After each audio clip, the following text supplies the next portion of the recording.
I guess they're both Catherine, right? Is it both Catherine? So the fact that a couple of years ago, and I don't know where we've been all this time, but we were connected to the ministry, and they said they've been here 50 years or something. I mean, a long time.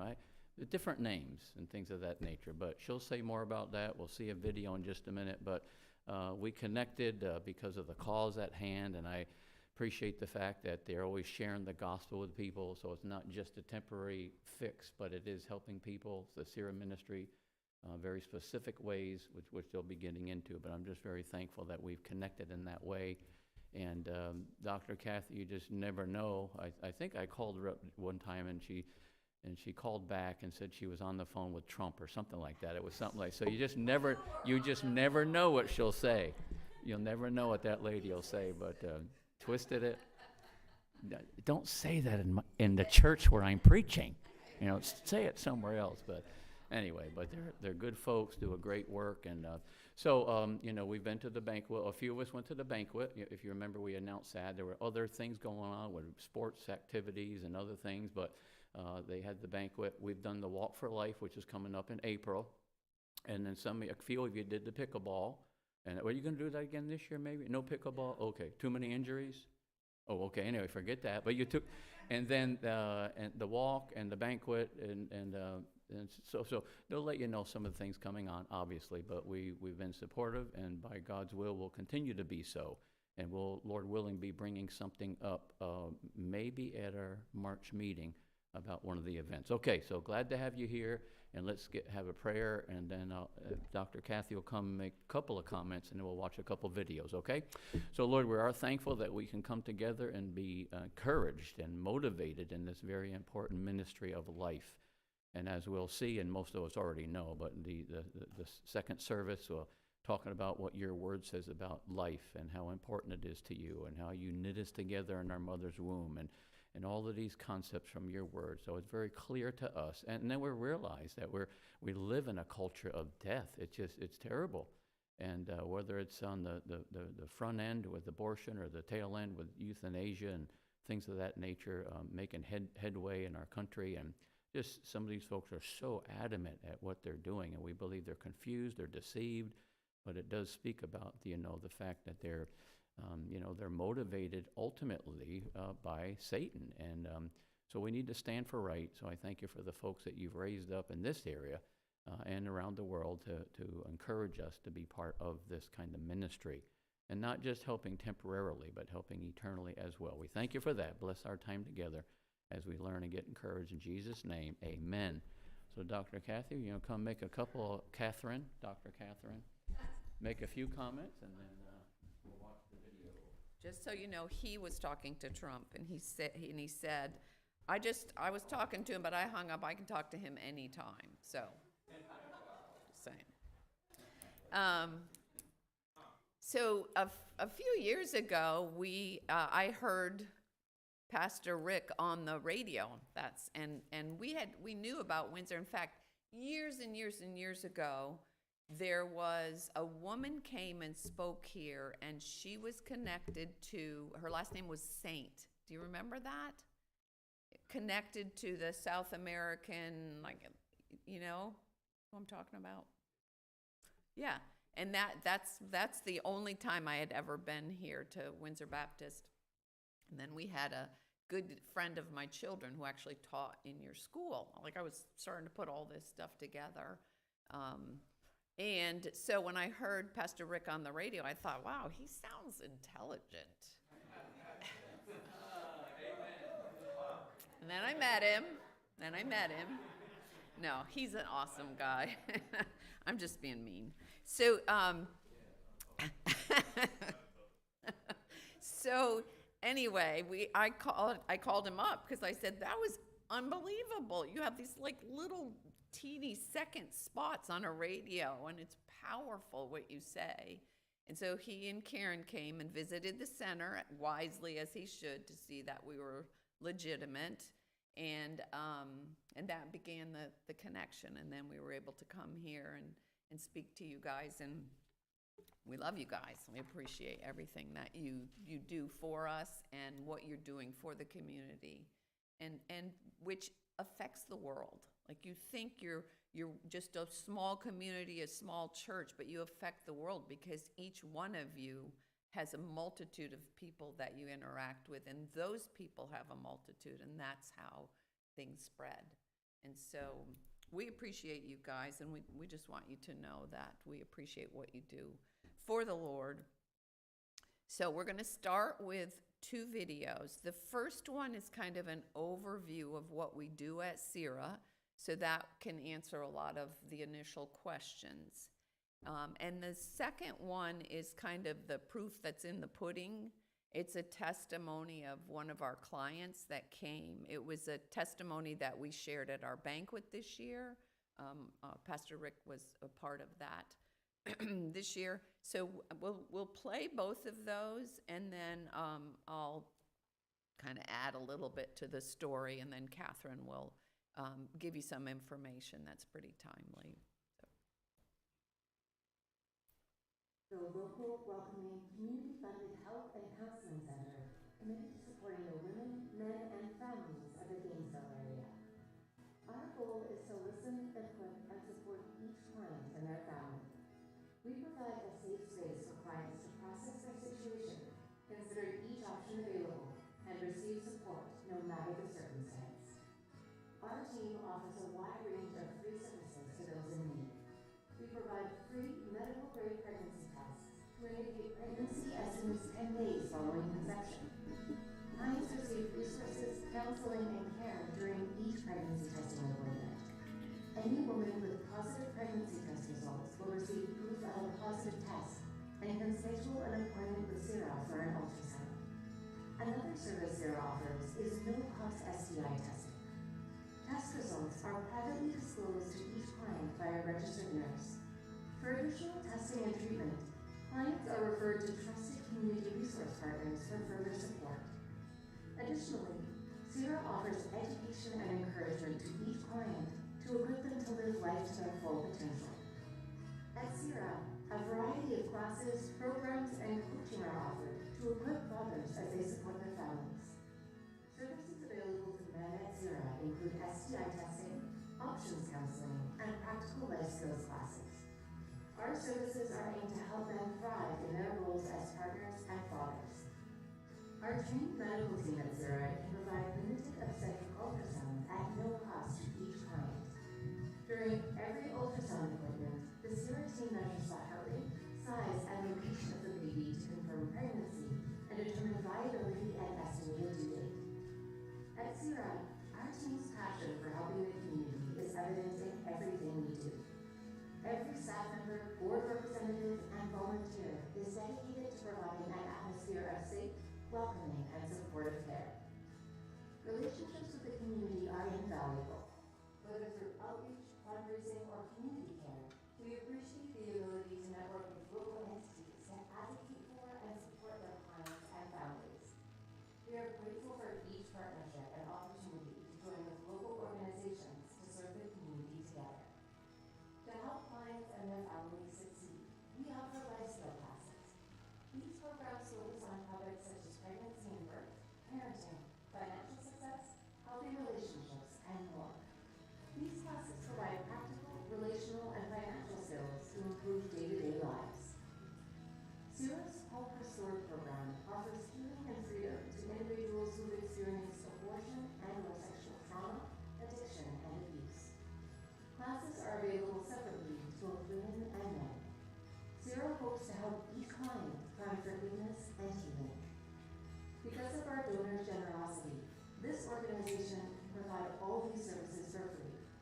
The steadfast financial contributions of Sira supporters allow the nonprofit to continue our mission every day. It is our privilege and joy to be able to extend help and hope at no cost to our clients. Sira exists to serve its clients and their families from all walks of life. We offer services, education, encouragement, and continued support, so each client is equipped to succeed. We provide professional, compassionate care, immediate help, and lasting hope, so every client can embrace life, walk in freedom, and positively their community.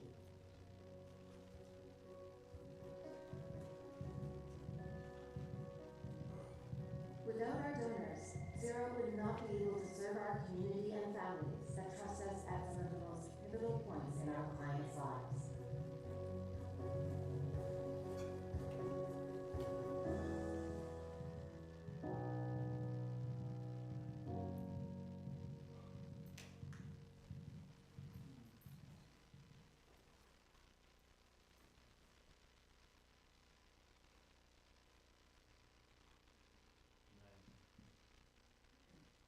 And I'll say, one of the reasons I brought Karen was to check the facility out, and it's not just clean on the video, it's clean when you go there. She brought her white glove. Yeah, no dust, right, Karen? Really, no, really impressive, man. There's a lot of dust now, I'll tell you about that. Important people coming in. Very nice. Anything that represents God is upon us. Blatantly. My name is Ashley Smith. I've been married to Corey Smith for 10 years. We have 3 daughters, Aubrielle, Grace, Ember. Before I even found out I was pregnant, I was already in the middle of a divorce. Adjusting to the idea of single motherhood, school, becoming financially independent, saving on my own. I was losing my identity. Boom, found out I was pregnant. It felt like the timing was beyond off. In the state of Florida, if you are pregnant, you cannot get divorced. And I was like, my divorce needs to happen, so this can happen. I need to get an abortion. Society had a way of really manipulating my mind in that by choosing to get an abortion, I was going to be making the right decision, the responsible decision. And it was all over TikTok. It was almost like a trend to get an abortion. They made it sound really fast, convenient, and we will help you figure out how to get this. And so I was like, well, that must be it. That's it. It's easy. I can be done. And then I'll be able to move forward and everything will be okay. I withdrew $600 to start my process. And at the ATM, something just said again, just call, Sira, just call. As I got to the car, I just stood there and I said, I'll call. I'll just call. And I was like, and if they can schedule me, then I go. And if they can't, then I won't go. And that's my sign that I don't need to go. And I called, and she actually brought me in the week before I was supposed to go for the first part of my procedure the week after that. The lady that I got to talk to, her name is Ashley too. I don't even think she got a chance to start talking yet, and I was already just like in tears because I felt ashamed that I was even considering abortion, but I was definitely considering abortion. I didn't want to tell her that, but then I had to tell her that my marriage was falling apart, and I was hoping she would just understand. And she just kind of like let me completely unravel. And then she gave a few like scriptures for me to read. She kind of talked me down, so I'm like, okay. She made me just feel calm, like, okay, maybe I can consider other options. So then she brought up adoption, which had never even crossed my mind. And that just opened the door for me thinking, maybe I am strong enough to just keep the pregnancy. And then she also said, we have bright courses. She gave me the little sheet and talked me through it. The courses that Miss Marsha sent me first were on marriage. And I was not thrilled. But that saved our life. We would just start to discuss the videos, but like as friends. So it just helped us to unpack. And so we would talk and we started to see like these are some of the little birds that we had over time with us. And in a marriage, unaddressed, they just helped to build layers of resentment until it just fractured. But neither one of us had a voice of wisdom on either side to come in and say, hey, here's a mirror, let's look in first. The videos did that. Before the end of the first trimester, we still finished off the series, but I was like, let's see what we can make happen over the course of this pregnancy. Let's see. And he said, I'll be here for you, I'll support that, let's see. Sira was the start of a pivot for me, honestly. Spiritually, getting closer to God, because I had hit a point in my life where I come completely to the end of myself. It changed everything. my entire life was taking a turn and shift into uncharted territory. But it was uncharted territory that God didn't ordain, and it was completely void of God. I was making decisions, and I was making decisions also based on a lot of messages that I felt like I got from society. You don't have to be married. You can get divorced. You don't need to stay married. It's fine. You can do it every day. Get divorced. Get divorced. Get your abortion, and you'll be this strong woman. You'll have made it. None of that's true. This is renewing my relationship with God. It renewed Corey's, but it saved our children's home. They have mom, they have dad, they're happy. They don't even know that we just had the rockiest 12 months ever. It's just all because of this place, because right across the street is where I was willing to solidify the change for everything. I immediately left birth because I already told Miss Marshall, like, oh, I'm gonna have a baby. And so I was like, please pray for us. And so she did. And so she just sent us a message like, Ashley, why do we get a chance? Like, just call me and stop by. And so as soon as we got out of the hospital, we just packed up and came straight here. Straight here to see everybody and let them know, like, look, you guys have made it. She's here. She's our Sira baby. Just thank you, Ashley, for that day, for allowing God to use you and for you listening to that voice and following it to be there for people like me. Sira saved the Smith family's everything.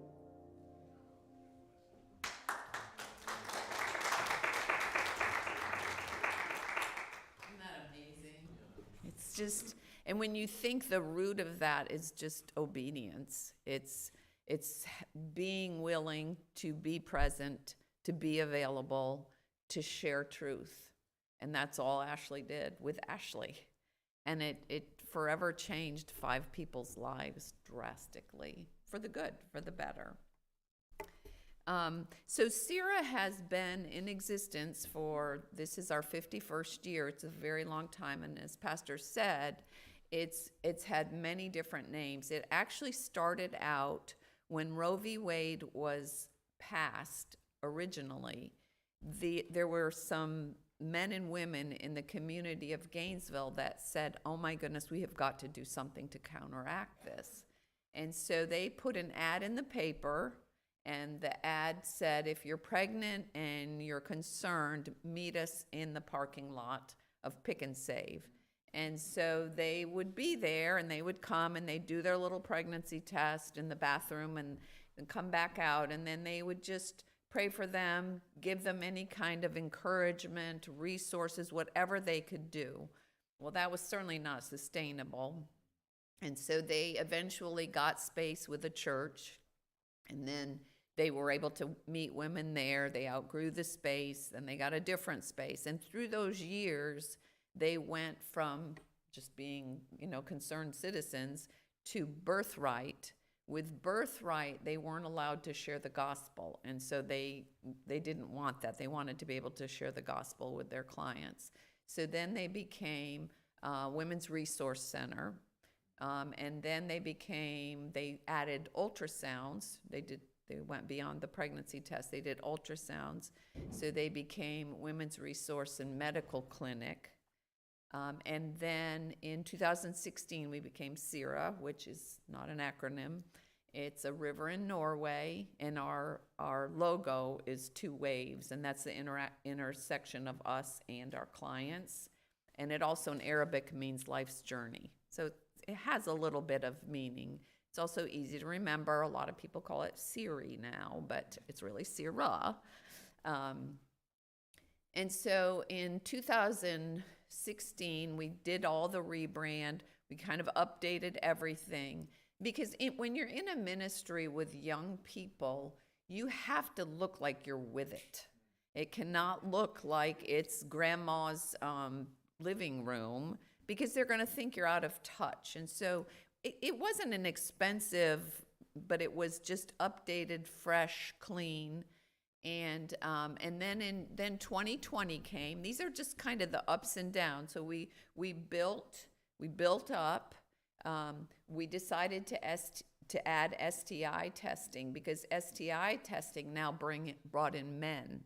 And so now we can have these conversations about lifestyle with women and men. So that was a great addition. Some of those conversations are really weird and really uncomfortable, but our nurses are amazing. They do it. They do it well. And then in 2020, the world ended. Do you remember that? Yep.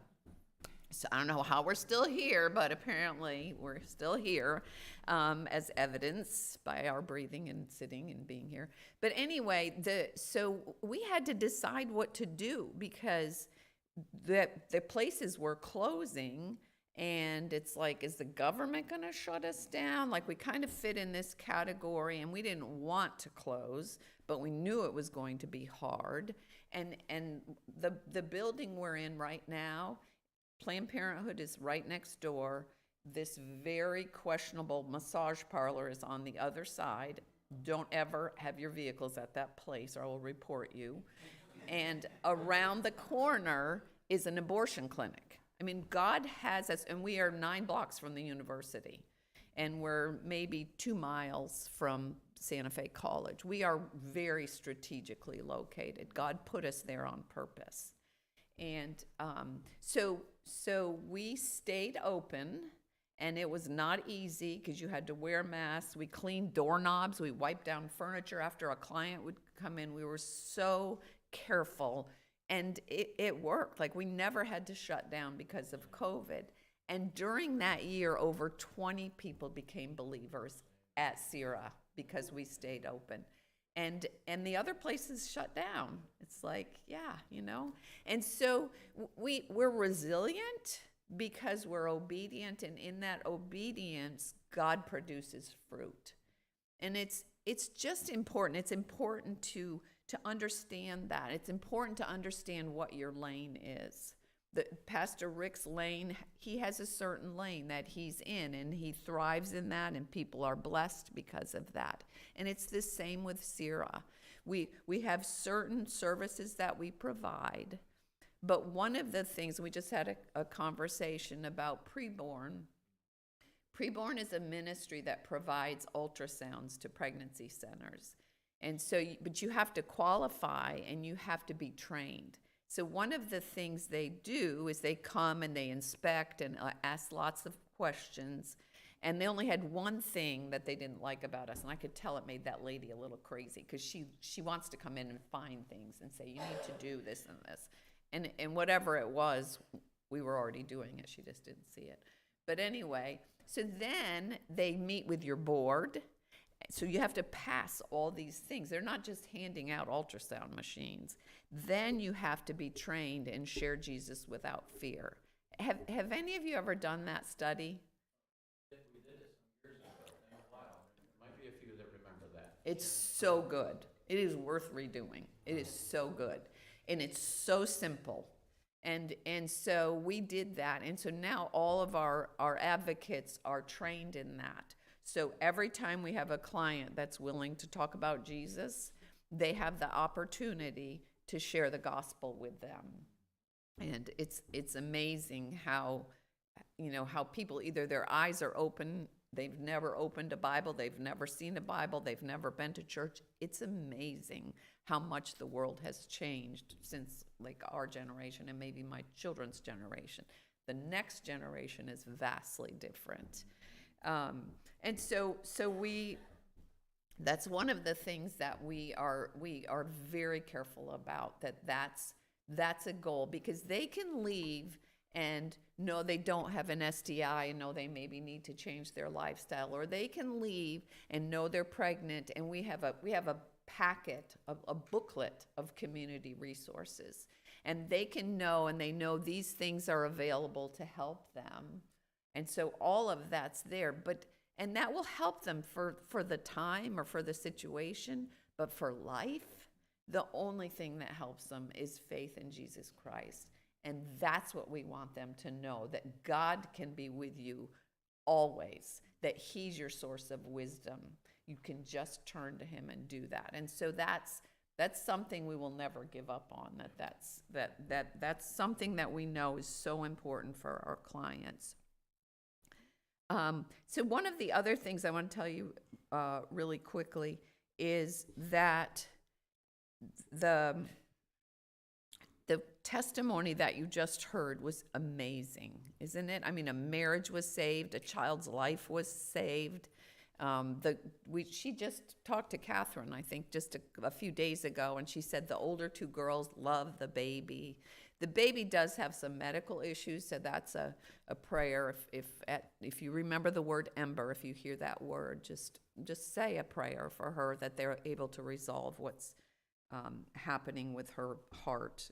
It's a very unique, unusual thing.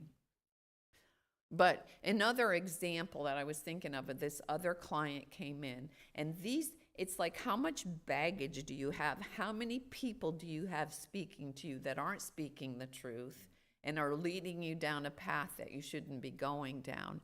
And this one girl came in, and she knew she was pregnant, and our procedure is we pregnancy tests, then we do ultrasounds, and then if they're pregnant, then we refer them to Bright courses, which has been an amazing, amazing part of our ministry.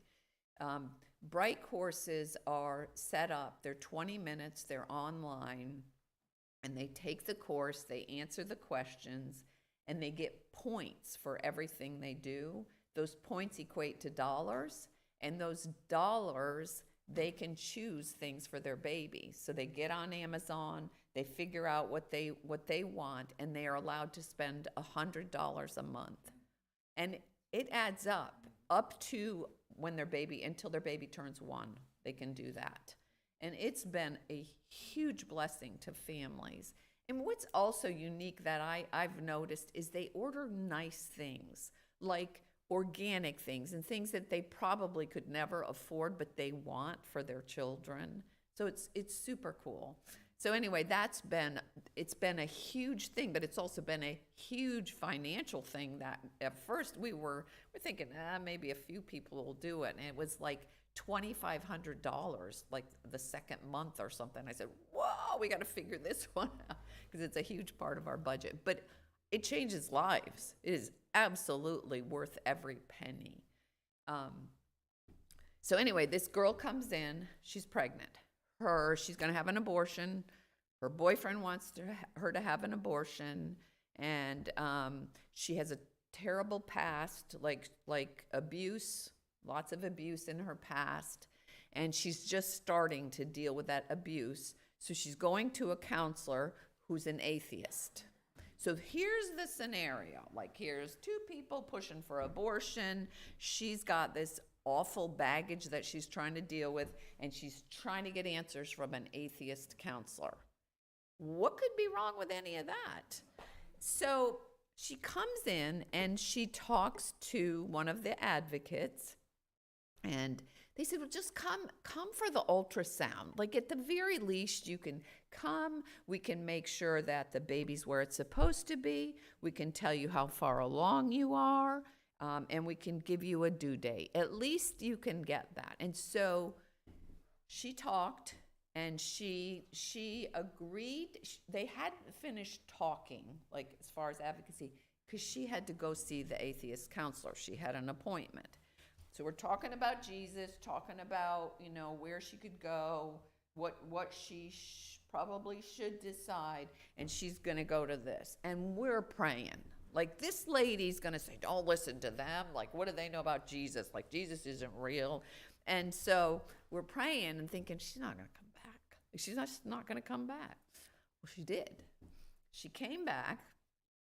It was her birthday. She accepted the Lord on her birthday, and she kept the baby. And so she just came in maybe last week to pick up some baby things. And she's doing great. Her little boy is cute as a button. And they're still together. So the prayer now is marriage, but they're still together. She said he's a good dad. And she's applying, I can't remember if it's law school or nursing. Do you remember which one? Law school. She's applying for law school. She's very, very intelligent. But it's like stories like that just keep us going. It's, and we have people that walk away and they're going to go have an abortion. Sometimes we stand at the window because if they go left, they're probably going to go to the abortion clinic, and we just watch them and pray. And sometimes it's sad, like it's just heartbreaking. But we do have that's one of the things, and we tell them if we feel like that's where they're headed, or any time, because there's usually people in their lives they know that are post-abortive, men and women, we tell them about our classes. And we typically have classes twice a year for post-abortive women. We do have the availability, of course, for men as well, because men have the guilt that women have. But the thing is, it's not surface. It doesn't surface right away. It's like it can be put down. I got life, I got marriage, I got kids to raise, and then, okay, I am 55 years old. Oh my word, I can't deal with this anymore. And they'll come to our class and they'll find healing. And we have in their Bible studies, their complete Bible studies, it's basically who God is, how God sees you, and what God does with your sin. It's like, they don't realize that maybe they might feel forgiven because they've gotten to that point, but they don't walk in the freedom of the forgiveness. And this helps them to do that. Which leads me to all of life experiences. Everything you experience in life can be used by God. And it's so important that we do it because He created each of us uniquely. And our experiences are unique, and they're not all good. Like some of them are not good experiences, but it's amazing how God can use them for you to influence others, to impact others, to encourage others. And I would never expect to be in the role I am now. I wanted to be a stay-at-home mom, which I had the privilege of for years. And then, and I went to college, and it was like, yeah, go to college, get a master's, sure, I'll work. A year after my baby, when my baby is a year old, I'm gonna go to work. I couldn't have left that child for anything. I would sit there and I would cry, and Fred said, well, as long as you're staying home for one, you might as well stay home for two. And so I thought, okay, I'm good with that. And I said, wait a minute, diapers. Let's think about, because we did cloth diapers. Why don't we just wait till this one's out of diapers? And he goes, I'll help you. I'll change one. You change one. I never even stopped to thought, wait, he's at work every day. Like, it's not a fair thing. So, yeah, oh, that's true. I should have made him do both. Anyway, we had two, and then we had two more, and great life. And then I ended up going back to school, and then I taught at UF, which was his own experience for many years. And then I was done. Like, I was having grandkids, and I was done. And I thought, okay, I'm just going to be a stay-at-home grandmother. This is going to be so fun. And then God just kind of, nope, you have to do more. You have too much. You have to do more. Too much life experience, too much energy, too much whatever. And so I ended up working for MediShare for a brief time. I hated that because I was sitting at home in front of a computer, and I need to be around people occasionally. And then I ended up, the whole time after I retired, I was, whoa, yeah, apparently. I was volunteering at Sira, and then I was on the board. I started volunteering for years and years and years.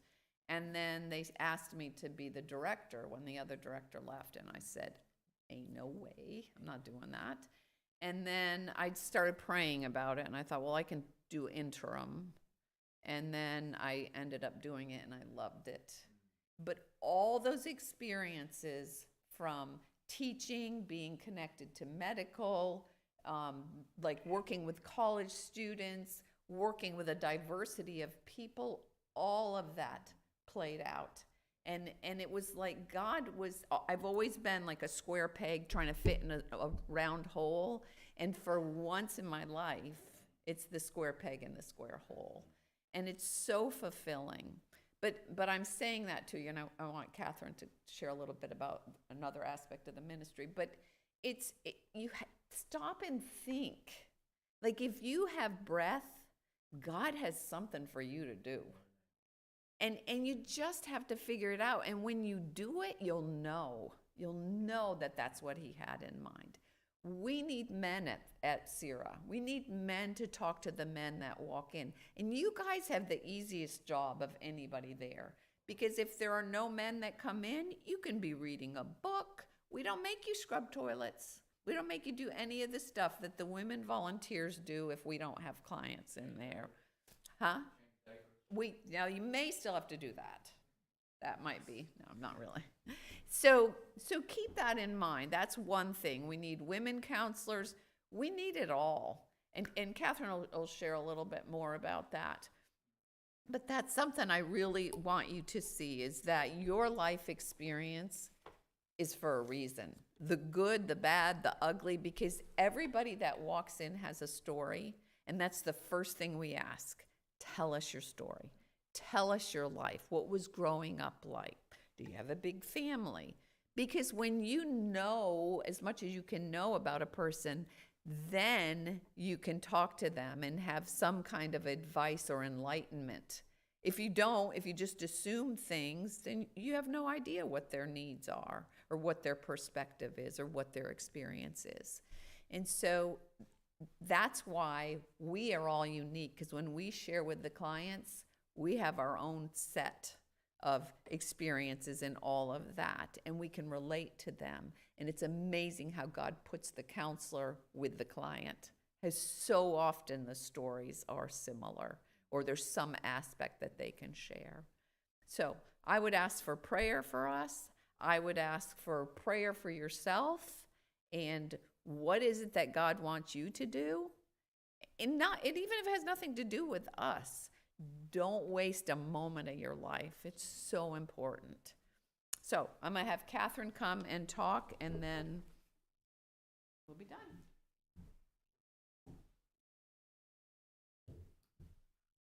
Isn't she good? You know, reading God's word, we're reminded over and over how God, and I think about this often, you know, Old Testament and like Psalms 139, how he knew us before we were even, you know, thought of by our parents. But he knew in the very beginning that in 1974, 2 women would be obedient and meet up and put an ad in the Florida Gator University newspaper, pregnant, scared, call this number. And here we are 51 years later, and he has provided every time. And so the side that I do is development and the money side. You know, what do we need to do to keep the doors open? We have 5 staff members, and we have all the things that you have to keep the home going: electric, phone, insurances, just all of it, toilet paper, you know, all those things. And God provides. He provides every time. And so some of those ways that we raise finances is through come to the banquet. That's our biggest fundraiser, and that's usually every fall. And then last year we started the walk, a walk for life. And that is a more family-oriented fundraiser. And it is at Depot Park, and your church was a big part of that last year. And it was so exciting to see you guys show up in a big way. And then this year we're having a men's breakfast for men and pastors, and that's going to be March 5th at North Central. You'll be getting information on that. And another way that donors can help Sira is some churches like to do a baby bottle campaign. Have any of you been a part of a church that did a baby bottle campaign? You did it here? Okay. And so they're little bottles that we provide, and they're little banks, and churches usually say, hey, we'll do the month of July, and every family would take a bottle home and fill it with coin and cash or whatever. And it's an opportunity to share what Sira does with their family. So those are some of our events that we have to raise funds for Sira.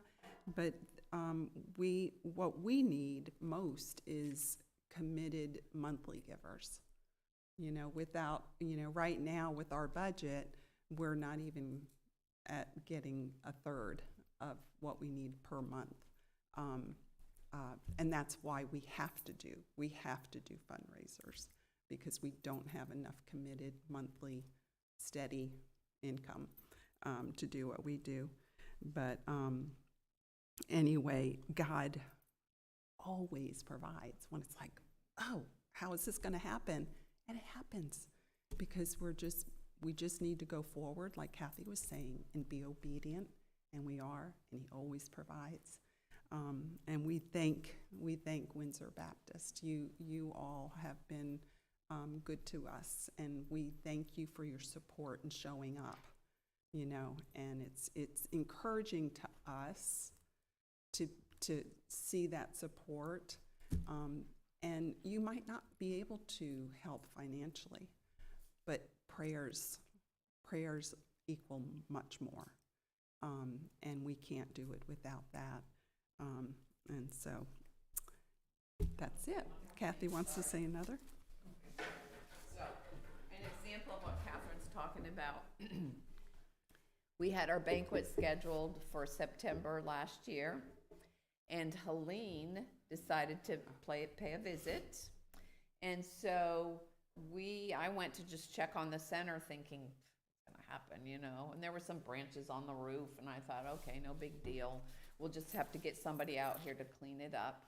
So I walked in, and there was a branch coming through the ceiling, and I felt like we'd been robbed. It was like so offensive to me. It's like, how dare you come into our center? This is God's place. I was so upset. And so we had drop ceilings that were in there. So it had knocked down the drop ceiling. There was a light that was hanging like this, still on, still working, but it was hanging like this. What are we going to do? Again, we are not closing. I don't care what we're doing. We are not closing. And so the forces came out. We cleaned it off. There were 11 holes in the roof. We tarped it, got cinder blocks and that up on it, called the insurance company, tucked the light into one of the still in place tiles, and the hole was there, even though the branch was no longer in it. And so we were open Monday. We were open. People would walk in, and Marlene would be there, and she'd say, hey, did you see the ceiling? And they go, no, I didn't even notice that. It was like, how do you not know? Like, there's missing tiles. There's stuff hanging down.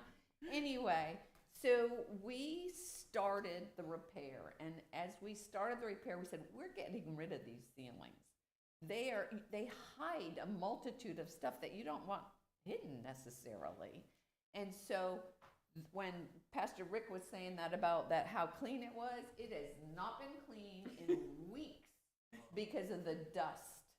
And so all of the drop ceilings are finally gone.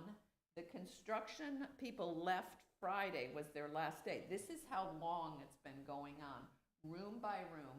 It looks magnificent. Like it is one of those things. We found holes in the ceiling. We found water stains and stuff that we never would have seen. Wires that weren't hooked up properly, between the real ceiling and the drop ceiling. All of it has been redone. The Wi-Fi has been redone, which has never worked as well as it does right now. And so it's like one of those things that Satan meant for evil has made our center so wonderful.